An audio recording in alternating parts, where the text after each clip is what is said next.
Hello dear students, welcome to matric English medium. चलिए तो हम लोग फिर से रिज्यूम करेंगे क्लासेस को। हम लोग यहाँ तक पढ़ लिए थे आपका कार्लसबाड डिक्रीज, जो कि एक रिप्रेसिव लॉ पास किया गया था। यहाँ तक हमने पढ़ा था। अब हम लोग स्टार्ट करेंगे the economic condition of unification. देखिए, जैसे हम लोग ने पढ़ा, अब हम लोग ऐसे नहीं पढ़ेंगे। हमने शॉर्ट नोट बना लिया है, जहाँ तक पढ़े हैं वहाँ तक शॉर्ट नोट बना के आपको प्रोवाइड करवा देंगे। आप सीधा सीधी जो जिसका ऑब्जेक्टिव क्या था 20 मार्क का और सभी का, वो हम लोग पढ़ेंगे, उससे ज़्यादा नहीं पढ़ेंगे। ज़्यादा पढ़िएगा तो उसमें कन्फ्यूजन हो जाएगा। तो आज हम लोग कहाँ तक पढ़ेंगे? यूनिफिकेशन ऑफ जर्मनी कंटिन्यू करेंगे और बिस्मार्क के बारे में पूरा पढ़ेंगे। और यहाँ पे आपका 1871 तक यूनिफिकेशन हो जाता है जर्मनी का, वहां तक पढ़ेंगे हम लोग। उसका जो नेक्स्ट टॉपिक होगा आपका rise of nationalism in Greece. Greece में क्या क्या आपका जो राष्ट्र नेशनलिज्म स्टार्ट हुआ आपका, वो हम लोग ग्रीस में पढ़ेंगे। यूरोप का भी एक कंट्री है जिसका कैपिटल एथेंस है। वही ग्रीक वर्ड जो हम लोग बायोलॉजी में पढ़ते हैं अक्सर। तो सिंपल तरीके से समझेंगे तो आपको भी आसानी होगा, कंफ्यूजन नहीं होगा। एकदम point two point short note इसका पूरा चैप्टर का निचोड़ आपको प्रोवाइड करवा देंगे, तो घबराने का कुछ नहीं है। तो मैंने नोट्स तैयार कर लिया है और अभी धीरे धीरे बच्चे जुड़ेंगे भी। थोड़ा टाइम लग गया बनाने में, लेकिन कोशिश करेंगे कि 2-3 दिन के अंदर 2 दिन के अंदर नेक्स्ट वीडियो भी आ जाए। कोशिश नहीं, हो ही जाएगा। उसके बाद हम लोग क्या पढ़ेंगे? इसके बाद rise of nationalism in Greece, उसके बाद आपका हुंगरी के बारे में, Hungary and then Poland, Bohemia, उसका आउटकम, उसका चैप्टर आपका हो जाएगा, ये खत्म हो जाएगा यहाँ पे। और यहाँ पे कुछ ऑब्जेक्टिव्स इंपॉर्टेंट दिया हुआ है, ये पढ़ेंगे। And then some fill in the blanks, तो कुछ फिल इन द ब्लैंक्स करेंगे हम लोग। तो चलिए जल्दी से खत्म करते हैं। मैं शॉर्ट्स में देता हूँ, आप स्क्रीन शॉट्स कर लेंगे, उनका सबसे अच्छा रहेगा। स्टार्ट कहाँ से करेंगे? आपका यहाँ से जॉल्वेरिन से करेंगे स्टार्ट, ठीक है। जॉल्वेरिन एक आपका पढ़ेंगे, और क्योंकि आप मेरा राइटिंग है तो आपको समझ में प्रॉब्लम, एक बार पढ़ के भी सुनाना ही होगा। It was the first trade agreement between German states. जो जर्मन का जो राज्य था उसके बीच में एक एग्रीमेंट स्टार्ट हुआ प्रूशियन लीडर के द्वारा 1834 में, ताकि आसानी से ट्रेड किया जा सके, व्यापार किया जा सके जर्मनी में।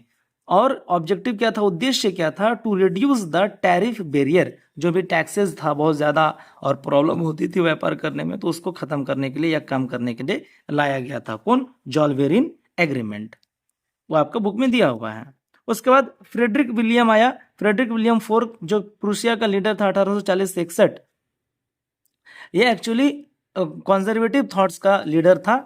और यहाँ पे इनको कंजर्वेटिव थॉट का था, रूढ़िवादी था। ये मोनार्कियल सिस्टम चाहता था, ये डेमोक्रेटिक नहीं था। लेकिन इनको कहा गया पार्लियामेंट के थ्रू कि आप डेमोक्रेटिक तरीके से, लोकतांत्रिक तरीके से काम करें, लोकतांत्रिक के तहत ही आपको काम करना होगा। तो लेकिन इन्होंने वो चीज़ नहीं माना। ये नहीं चाहता था बिल्कुल कि ऑस्ट्रिया से भी कोई तरह का मतभेद हो।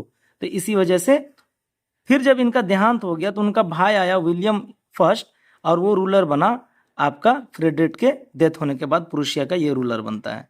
ये लेकिन इनका भाई की तरह नहीं था। फ्रेडरिक जो था आपका, ये आपका डेमोक्रेटिक थॉट्स का था, लोकतांत्रिक तरीके से इनका काम करना था। तो ये चाहता था कि जर्मनी का यूनिफिकेशन हो। इसीलिए इन्होंने एक बेस्ट चांसलर को अपॉइंट किया, जिसका नाम है ओटो वन बिस्मार्क। ये 1815 से 98 तक काम किया। तो इन्हीं के बदौलत फ्रेडरिक ने ही इनको अपॉइंट किया, इनको लेके आया और ओटो वन बिस्मार्क को, ताकि जर्मनी को यूनिफाइड किया जा सके। तो ये फर्स्ट एवर चांसलर था जर्मनी का, कौन? Otto von Bismarck.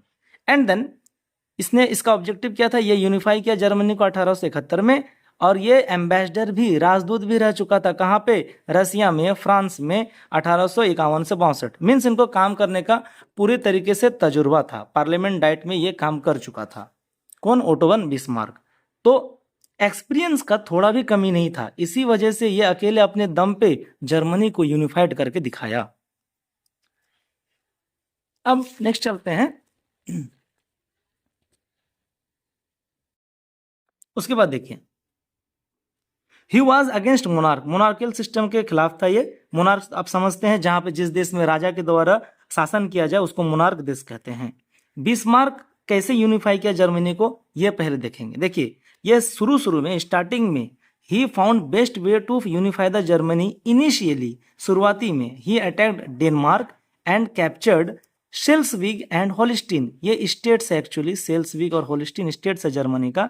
तो स्टार्टिंग में शुरुआती में ओटो वन बिस्मार्क ने क्या किया कि आक्रमण किया, किसमें, डेनमार्क में काम आक्रमण किया और शेल्सविक और होल्स्टीन कैप्चर किया, जो कि आपका बुक में दिया हुआ है कि किसको कौन पार्ट मिला, ऑस्ट्रिया को और प्रूसिया को अलग अलग पार्ट मिल गया। एक पार्ट शेल्सविक ऑस्ट्रिया को मिल गया, प्रूसिया को होल्स्टीन मिल गया। वो आपका बुक में दिया हुआ, आप देख लीजिएगा। मैंने तो बस शॉर्ट में इनको बता दिया, यहाँ पे शॉर्ट में आपको हम बता दिए।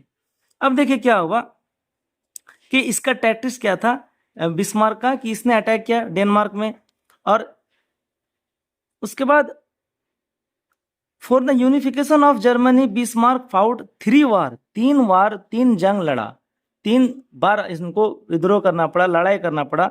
जैसे कि ऑस्ट्रिया और प्रूसिया, ऑस्ट्रिया और ऑस्ट्रो प्रूसिया वार, ऑस्ट्रिया के बीच में हुआ, फ्रांस के बीच में और डेनमार्क, ये 3 कंट्री अगेंस्ट में था आपका। कभी नहीं चाहता था कि जर्मन का यूनिफिकेशन हो। सबसे खतरनाक तो ऑस्ट्रिया था ये, क्योंकि बहुत ज़्यादा उस जमाने में भी पावरफुल था और इकोनॉमिकली बहुत डेवलप्ड कंट्री था, इसलिए अपने आप में ये खुद महान देश था। तो इसी वजह से ये नहीं चाहता था कि जर्मन का यूनिफिकेशन होने, तो इसका पावर घट जाता और डेमोक्रेटिक तरीके से देश चलने लगता, तो फिर इन पावर डेस्पोटिक रूल नहीं कर पाता, सही से राज शासन नहीं कर पाता। अब इसी को हम क्या बोलते हैं, नॉन एज 3 शॉट्स। जो बिस्मार्क ने 3 शॉट्स अपनाया, 3 वार अपनाया, इसी वजह से जर्मन की यूनिफिकेशन हो पाया। मिलिट्री, बिना मिलिट्री पावर का भी यूनिफाई नहीं होता, तो वो आपका इनको रियलाइज हो चुका था कि इनको, बिस्मार्क को, कि बिना मिलिट्री पावर के हम कैप्चर नहीं कर पाएंगे, चीज़ों को यूनिफाइड नहीं कर पाएंगे। वो आपके बुक में लिखा हुआ है, आप एक बार रीडिंग कर लीजिएगा तो आपको पूरा समझ में आ जाएगा। मैं शॉर्ट्स में बस कर लेता हूँ। देखिए स्क्रीन शॉट्स करते जाइएगा वीडियो को पॉज करते हुए, इजीली आपके लिए आसानी होगा। ऑस्ट्रिया प्रूसिया वार जो है कब लड़ा गया, 1864 में लड़ा गया और 38 दिन तक चला जंग। प्रूसिया के साइड से तो आपको पता ही था बिस्मार्क था और विक्टर इमानुएल था, और ऑस्ट्रिया के साइड से आपका फ्रांज जोसेफ था। दिख रहा है आपको, अब दिख रहा होगा। फ्रांज जोसेफ था ऑस्ट्रिया की तरफ से, और प्रूसिया की तरफ से बिस्मार्क एंड विक्टर इमानुएल था। उसके बाद देखिए, उसके बाद क्या हुआ, वार इंडेड बाय ऑस्ट्रिया प्रूसिया, जंग तो खत्म हो गया, ट्रीटी, ऑस्ट्रिया प्रूसिया ट्रीटी लाया 1865 में और जंग को खत्म कर दिया गया। बैटल ऑफ सेडान लड़ा गया। सेडान एक फेमस जगह है फ्रांस में, जो कि 1870 में हुआ ये युद्ध, बैटल ऑफ सेडान। जर्मन जो है यहाँ पे जीत गया बैटल, और एब्डिकेट मतलब किडनैप करना या बंदी बना लेना, एब्डिकेट किया नेपोलियन थर्ड को। और उस समय उसको कौन ऑर्डर कर रहा था, कमांड कर रहा था, फ्रेडरिक विलेम नाम का कमांड कर रहा था, फ्रेडरिक विलेम। तो नेपोलियन, क्योंकि ये जंग छेड़ा था नेपोलियन नहीं, फ्रांस ने ही जंग छेड़ा था और प्रूसिया के खिलाफ और जर्मन के खिलाफ, इसी वजह से ये जंग बुरी तरीके से हार गया। नेपोलियन थर्ड ने, फ्रांस लोगों ने ही छेड़ा था। अब देखिए नेक्स्ट में क्या है, बहुत शॉर्ट्स में ही वीडियो खत्म हो जाएगा, आप ही के लिए आसान होगा। ऑस्ट्रिया जो है बहुत बुरी तरीके से, Australia badly defeated in the war when Italy allianced with Prussia. जब इटली और प्रूसिया दोनों मिल करके लड़ाई किया तो ऑस्ट्रिया बीच में फंस गया और बुरी तरीके से जंग हार गया। And hence 2/3 work of German unification completed, 2/3 मान के चलिए 70% जो जर्मन यूनिफिकेशन है वो हो चुका था आपका। ठीक है, इनको हार होने के बाद यहाँ पे 70% यूनिफिकेशन ऑफ जर्मनी का काम हो चुका था। अब थोड़ा बहुत बचा था वो भी हो जाएगा।